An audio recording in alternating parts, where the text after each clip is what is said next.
Thank you. I don't understand how this is possible. And that there isn't a massive reaction from people, from civil society, to this information. Miralles, Melchor, all we get from this is silence and ostracism. I mean, how do you react when you see that? Chief prosecutor. Is she going to defend, basically to defend? No. And what about the investigating judge? How did I react? I was stunned. And this is one case. There have been people, because I've been reporting the Cotecabezudo case for many years, people would say, damn, Melchor, you're so persistent, always talking about Cotecabezudo. And I say, hey, if it were your daughter, would you still think I'm being annoying? And this is one case. Once you've met him and you've met all these girls, no, come on, you can't get out of it. I mean, I was saying I can't stop telling this because I know them, because I've seen those images, I've seen those violations. And you say you can't abandon these women, as they have been abandoned for years by the justice system, and as they have been and continue to be abandoned by the society of Donostia, of San Sebastian, and by all of Spain, by the media. I think it's terrible. So how does silence react then? Well, I find it depressing. I mean, the media, knowing about the case, didn't want to know anything. That I was forbidden to talk about Cotecabezudo on Spanish television on Cuatro, Risto Mejide, who acts like a champion, like someone who tells the truth. I think it's really sad, and I insist that when you've met these girls, these women, you can't walk away from the case.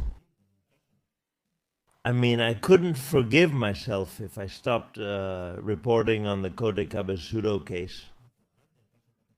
And the documentary, will there be a second part? Because there are still many things left to tell, which I'm still investigating. For anyone who wants to know, the documentary is called In Their Name, and it's on Netflix. Netflix. There are 3 episodes on Netflix that tell part of everything I'm talking about, not everything. That's why I say there will be a sequel. You mentioned the mayor of San Sebastian. What? What does he have to do with all this? Well, we're getting involved here with powerful people, and I'm aware of that, and I accept the consequences. Well, everything I say. There's judicial support from the mayor of San Sebastian. What I've said and say is that it has been pointed out by a witness as a key person in the recruitment of the girls by Cotecabezudo. That Cotecabezudo was financed by the city council of San Sebastian while being mayor. Or Don Elorza, who was Pedro Sanchez's right-hand man, we should remember that. And that's what I'm saying, and I can tell you something here that's going to blow your mind. What? Or Elorza. He filed a lawsuit against us, against Mario Diaz, the victim's lawyer, and against me, And a trial was held in San Sebastian, a trial at the courthouse, and witnesses appeared there. You know, a witness is obligated to tell the truth, and if they don't tell the truth, they're committing the crime of perjury. And in that court in San Sebastian, people were heard with their first and last names, with their faces in a courtroom, and that's recorded, saying that Mr. Elorza was known in San Sebastian as the Folaniños. That's not something I'm saying. I'm telling you something that a witness who was obligated to tell the truth said in a court in San Sebastian. So that's what I say about Elorza, what has been said in court, by witnesses in legal cases. Huh? And that Don Elorza, who was the mayor of San Sebastian when all this happened, who knew O Elorza? Who knew him? Huh?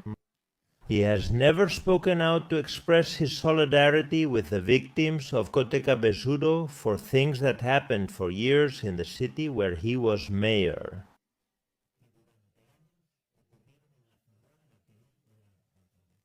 Does this case involve anyone else as important as the ones you've mentioned? With full names? Well, does it involve? I've already mentioned A to you. Several prosecutors and judges. Well, I gave you the name of a judge. Yes. President of the San Sebastian Court, Yolanda Omeño, huh? Maria Victoria Tinto, a lady judge from San Sebastian who later became a member of the General Council of the Judiciary. Deceased, may God have her in his glory. I've given you the names Jorge Fernandez and Mem M. Juan Maria Arzac, the most important and famous chef in Spain, because people go through his restaurant. Yes, all that. Notable visitors to San Sebastian. Huh? And they appear in a complaint. More names appear. And then I'll tell you about another case of protection. Me. On the website I had, the one called Sin Filtros, I published a video where I explained that Cotecabezudo frequently traveled to Senegal, to Africa, to Senegal, to rape girls in Senegal. The lawyer Mario Diaz filed a complaint with the National Court. Because when a Spaniard commits a crime outside of Spain, the National Court has jurisdiction. And he filed a complaint with the prosecutor's office of the National Court, okay? A year later, without knowing anything, the prosecutor's office of the National Court shows up and says, hey, a year ago I filed a complaint against Cotecabezudo for these events. Rapes committed in Senegal, and I haven't heard anything. I want to know how the case is going. And you, a female official with a full name, says, oh no, my inquiry is there, the computer, whatever it was. And she says, oh, this report was destroyed, and Mario Diaz. Destroyed. That's unusual, right? Why not say archived? She said destroyed. Destroyed. And she says, but how? Destroyed. What does that mean? Is it archived? She replies, no, destroyed. The chief prosecutor, Javier Zaragoza, when he was transferred to another post and left the head of the National Court Prosecutor's Office, before leaving, he ordered this complaint to be destroyed. And the lawyer, Mario Diaz, filed a complaint against the prosecutor, Javier Zaragoza, in the Supreme Court. Has something happened? No? Destroying a complaint isn't normal or acceptable. It's a crime. It's a crime.